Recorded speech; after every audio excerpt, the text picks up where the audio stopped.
Hamas has laid out its response to a proposed hostage and ceasefire deal, in it calling for a phased Israeli withdrawal from Gaza during a 4.5-month truce that would also see the release of Israeli hostages in exchange for Palestinian prisoners and a massive humanitarian effort.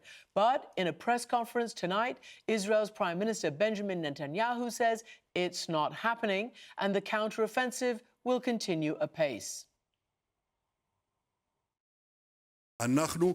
We are on the way to complete victory. The victory is achievable. It's not a matter of years or decades, it's a matter of months. Around 1,200 people were killed on October 7th inside Israel, and over 27,000 people in Gaza have been killed since then, according to their health authorities. Earlier, U.S. Secretary of State Antony Blinken said the Hamas proposal was being looked at intensively by both the U.S. and Israel, and he's been meeting with the Prime Minister and also with the Palestinian Authority President Mahmoud Abbas in Ramallah. Now, my first guest tonight served as Director of Policy Planning at the State Department and for 2 decades as Director of the Council on Foreign Relations, and Richard Haas joins me from New York. Welcome back to the programme. Good to be with you, Kристиан. I'm not sure in what order to start, but shall we just start with the Prime Minister, which is the latest news, basically nixing essentially everything that has been reported all day with this release of the so-called, the Hamas proposal.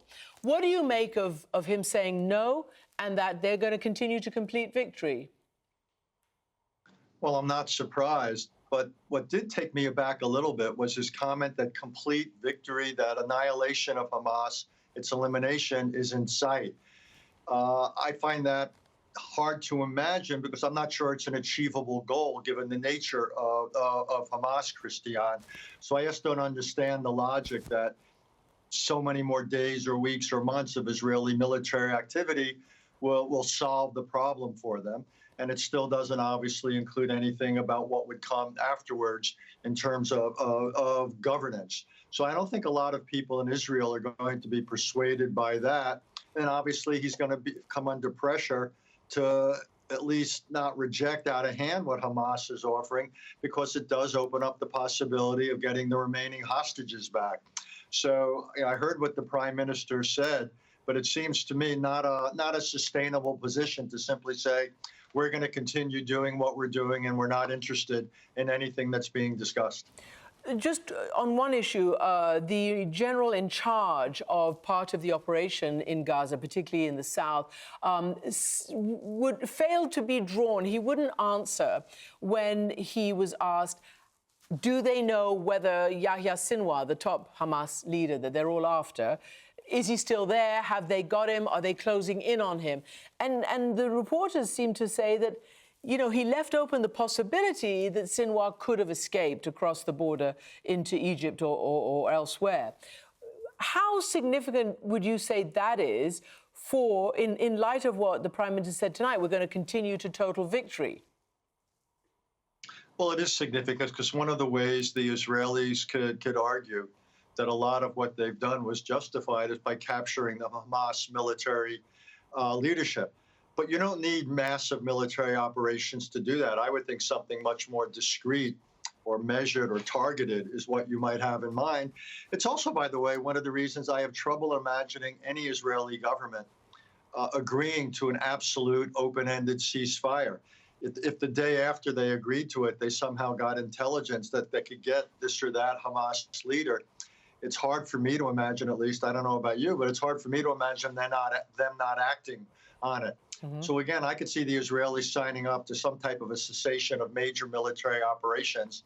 I find hard to imagine them signing up to an unconditional, absolute, open-ended ceasefire.